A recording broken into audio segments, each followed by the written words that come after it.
안녕하세요. 지길구입니다. 오늘은 당장 퇴사해야 하는 회사들의 특징에 대해서 알아보도록 하겠습니다. 물론 이제 좋은 직장하고 나쁜 직장 구별하는 방법이 이제 절대적인 기준은 없겠지만, 적어도 제가 지난 15년 이상의 회사 생활을 거치면서 겪은 경험으로 바탕을 하면은, 좋은 직장을 구하는 것보다 더 중요한 것은 나쁜 직장을 빨리 파악을 해서 거기를 빨리 탈출하는 겁니다. 회사 경험이 없으신 분들은 어느 게 좋은 직장인지 나쁜 직장인지 모르죠. 그게 나의 첫 회사니까. 그렇죠? 그리고 회사를 입사하기 전에도 입사하기 전에 정보만 가지고는 뭐 좋은 직장인지 나쁜 직장인지를 알 수가 없어요. 근데 문제는 회사를 다니면서도 타성에 젖어서 좋은 직장인지 나쁜 직장인지 모르는 분들이 계십니다. 그런데 이제 나, 좋은 직장보다 나쁜 직장을 더 빨리 파악해야 하는 법을 말씀드린 이유는 그 직장을 하루라도 빨리 탈출해서 여러분들의 인생을 허비하는 일이 없도록 해야 하기 때문입니다. 우리 같은 사람들에게, 직장인에게 나이는 황금가도 같은 것이잖아요. 그죠? 그래서 이직 시 어린 나이는 최강의 무기죠.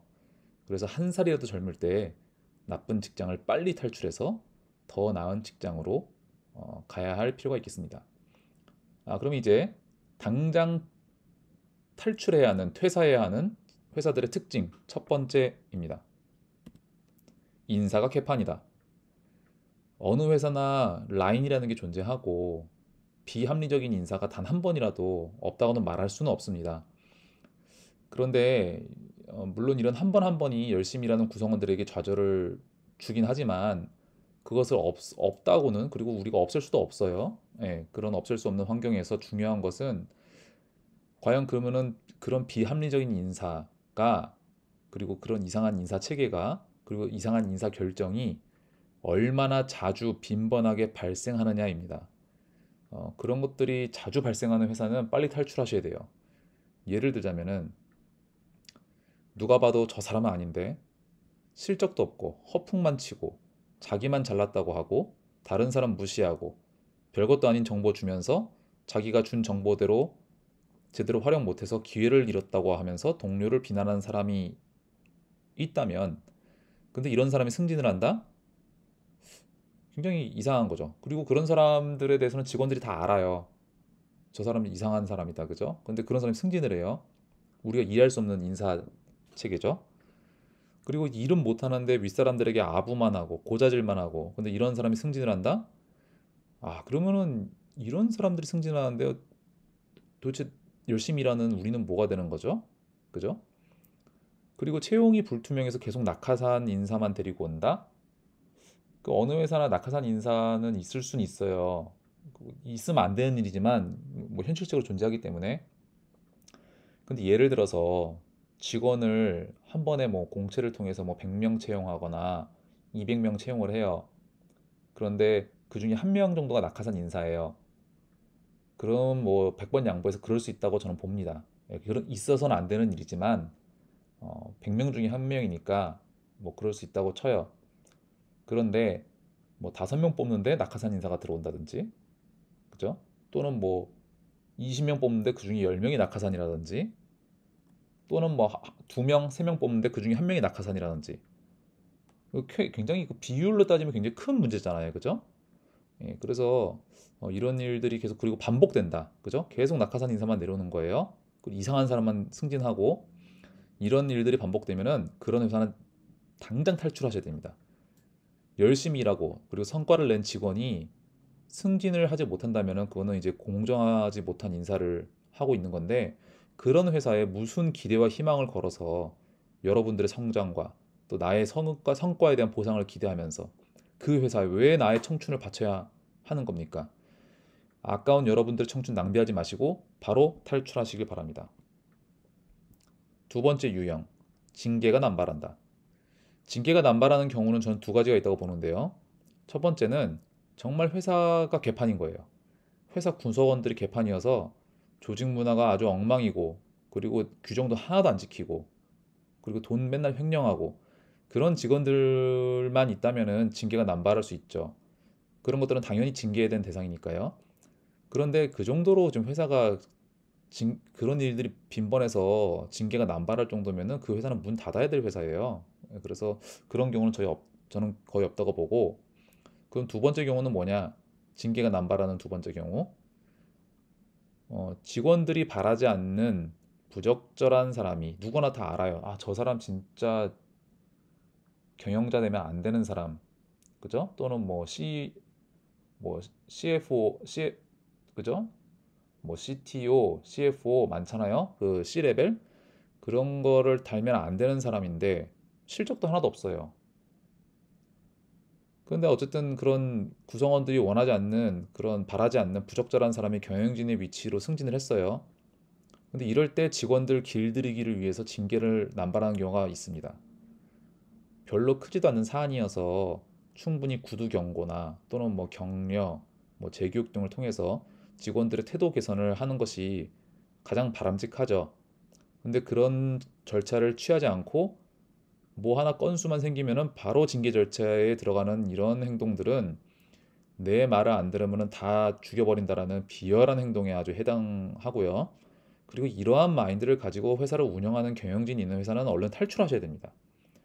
직원들이 반대라도 경영자가 되었다면은 그 반대를 무색하게 할 만큼 모두에게 공정한 조직 문화, 인사 체계, 경영 성과 이렇게 올바른 경영자의 모습을 보인다면은 그 반대던 직원들도 시간이 지나서는 그 경영자를 인정할 수밖에 없어요. 근데 자기를 반대하는 사람들을 포용하려는 시도조차 하지 않고 먼저 그 사람들에 대해서 징계만 남발한다? 그런 마인드를 갖고 있는 사람 밑에서는 무슨 일을 하고 무슨 뭘 배울 게 있습니까? 기댈 것도 배울 것도 없습니다. 얼른 탈출하셔야 됩니다. 당장 퇴사해야 되는 회사들의 특징, 세 번째 특징입니다. 직원들에 대한 보상이 현저히 적다. 회사에서 이익이 발생을 하잖아요. 그죠? 근데 이 이익이 직원들에게 골고루 배분되는 것이 아니라 경영진에게만 대부분의 이익이 돌아가고 직원들에 대한 보상은 쥐꼬리만큼 돌아간다면은 얼른 그 회사 떠나십시오. 좋은 경영자는 성공적인 비즈니스를 위해서는 결국엔 사람이 가장 중요하다는 걸 잘 알고 있어요. 그래서 직원들에게 적절한 보상을 통해서 동기부여를 줘야 함도 잘 알고 있습니다. 이 적절한 보상 중에 중요한 요소는 우리 직장인에게는 그 가장 중요한 것 중에 하나가 바로 금전적인 보상이죠. 경영 실적이 좋아짐에 따라서 연봉을 더 올려주든지 아니면 성과금을 더 주든지 둘 중에 하나는 해야 합니다. 그런데 말로만 칭찬하고 경영 실적에 대한 실질적인 보상은 직원들과 공유하는 것 없이 경영진들끼리만 공유한다? 그런 회사는 당장 떠나십시오. 모든 사람들은 그 우리가 사람을 판단할 때 그 사람의 말이 아닌 행동으로 판단을 해야 하는 겁니다. 결국에는 그 행동이 그 사람의 진심이거든요. 뭐 백날 말은 누가 못합니까? 행동을 그렇게 해야 그게 그 사람의 진심인 거지. 근데 이렇게 말만 칭찬하고 결과적으로는 그 경영 실적에 대한 그 보상은 자기들끼리만 공유하는 그런 경영자 밑에서는 겉과 속이 다른 경영자이기 때문에 절대로 그 여러분들을 귀하게 생각하지 않습니다. 앞으로는 칭찬하지만 뒤에서는 너는 내 밑에서 일하는 노예야. 내 말밖에 니들이 뭘 할 수 있겠어. 이런 생각밖에 안 하는 사람이라는 거죠. 그래서 얼른 탈출하세요. 여러분들 한번 주위를 둘러보시면은 돈 많이 주는 회사가 의외로 많이 있습니다. 여러분들이 도전하지 않았을 뿐입니다. 얼른 탈출하시길 바랍니다. 당장 탈출해야 되는 회사 네 번째 특징. 안 되는 핑계만 대면서 도전을 하지 않는다입니다. 그 업계 업력이 뭐 30년, 40년 되었다면서. 그러니까 이제 회사 세운 지 벌써 3, 40년 지난 거죠. 뭐 괜찮은 회사죠. 회사가 3, 40년 동안 안 망했다고 하면은. 그리고 안정적인 매출을 일으키고 있어요. 근데 그 안정적인 매출이 얼마냐 봤더니만 뭐 천억대, 이천억대가 아니라 뭐 50억대, 100억대 이런 매출을 그냥 계속 3, 40년 동안 유지하고 있는 거예요. 어, 그 매출액의 규모가 중요한 게 아니라 그 회사의 매출 증가 추이를 우리가 한번 살펴봐야 될 필요가 있는데 10년 넘게 계속 동일한 매출을 그냥 유지를 해요. 뭐 업황이 좋지 않아서 매출이 정체될 수는 있겠죠. 그런데 회사 내부에서 지금 여러분들이 내부 직원이니까 이렇게 회사 매출은 계속 10년 동안 계속 동일하게 유지가 되는데 그러면은 물가는 오르잖아요. 매출이 그대로인데 물가는 올라요. 그러면 그 매출은 유지가 되는 게 아니라 하락하고 있는 거라고 봐야 됩니다. 그럼 이런 현황을 타개하기 위해서 신사업을 추진하든지, 그죠? 뭔가를 해야 되는데 그런 것도 추진하지 않고, 그리고 내부 조직 문화도 무언가를 도전하기보다는 뭐 하려고 하면은 야, 그건 안 돼. 저래서 안 돼. 이렇게 안 되는 이유만을 찾는 회사라면은 그 회사를 얼른 탈출하시길 바랍니다. 성장하지 않는 조직에게는 결국에는 죽음만이 있을 뿐입니다. 다섯 번째, IT를 등한시하는 회사. 매출이 적은 회사는 전산 환경을 구축하기 어려울 수 있어요. 그런데 적어도 제 기준에서는 매출이 100억이 넘는데 이런 100억이 넘는 회사가 작다고 볼 수는 없거든요. 그 돈이 충분해요. 근데 이제 10년 넘게 종이 문서로만 계속 결제를 받고 업무를 전산하지 않는 회사가 있다?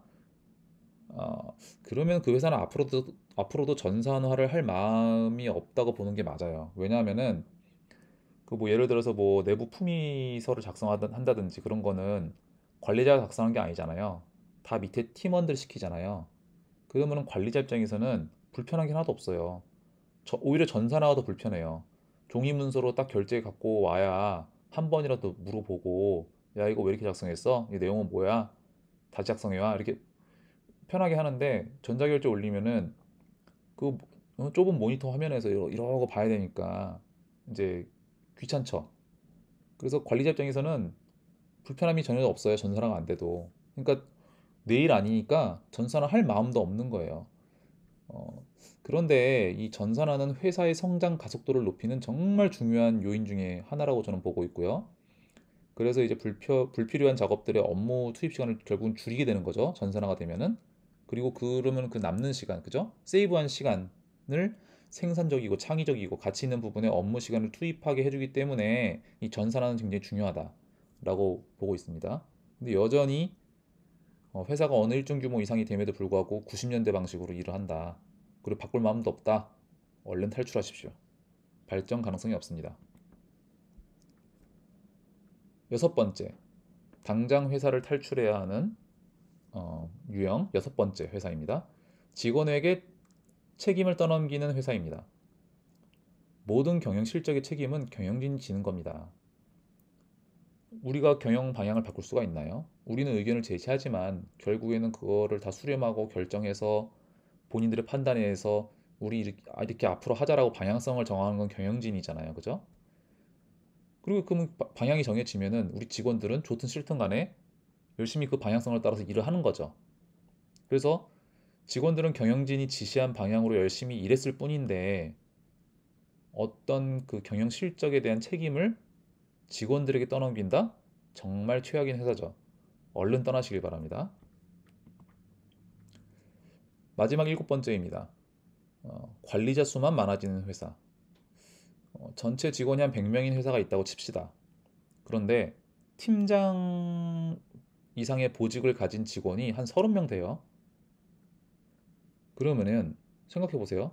30명, 100명 중에 30명이 대표 이하 팀장 이상이에요. 그럼 나머지 직원이 70명이잖아요. 그러면은 뭐 따지면은 그 보직자 대 직원 비율이 한 1대2 정도가 되는 거예요. 그러면 팀장 한 명에 팀원 두 명이 있는 거예요. 이런 회사에서 일이 지금 제대로 돌아간다고 생각하십니까?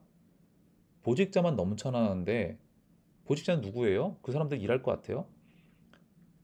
그 지시하는 거잖아요. 말 그대로 관리자, 그죠? 그 지시만 하는, 물론 뭐 일하는 사람도 있겠죠. 근데 이제 보직자라면 아무래도 팀원들에게 일을 많이 주잖아요. 그죠? 그러니까 지시만 하는 사람들만 넘쳐나는데 이런 비율로 일을 누가 해 나갑니까?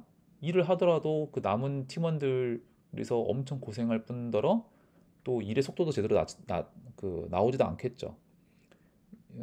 그 제가 생각하는 그 보직자 그 직원들의 그 비율은 그러니까 이제 보직자는 전체 직원 중에 팀장 이상 보직자의 비율은 전체 직원 중에 한 10%에서 15%, 그 정도. 예.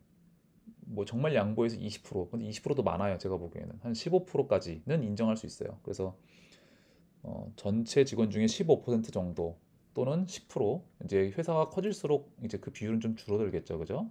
예, 그래서 어쨌든 간에 10에서 15% 정도, 그 정도가 근데 넘는다, 보직자의 비율이. 그러면 이제 자릿수만, 자리만 자꾸 만들어주는 회사인 거죠. 예, 자리 만들기 급급한 회사이기 때문에 얼른 떠나시길 바랍니다.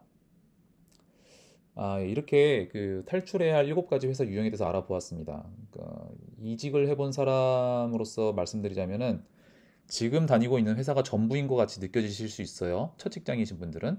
그런데 의외로 현재 다니고 있는 회사보다 세상에는 더 좋은 회사들이 의외로 많다고 말씀드리고 싶습니다. 무조건 이직을 하라는 게 아닙니다. 현재 회사 잘하고 있으시고 인정받고 있으시고 또 그 회사 성장하고 있는 회사라면은 그 여러분들의 그 소중한 시간을 그 성장에 함께 당연히 투자할 수 있는 거죠.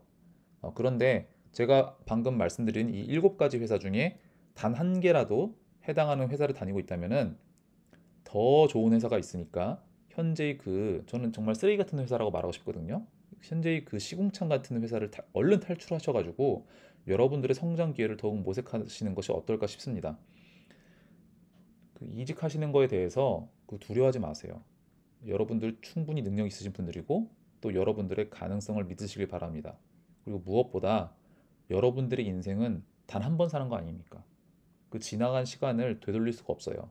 여러분들의 인생은 소중한 거기 때문에 절대 이런 쓰레기 같은 회사들에 여러분들의 아까운 청춘과 인생을 낭비하지 마시길 진심으로 바라겠습니다. 이상으로 마치겠습니다.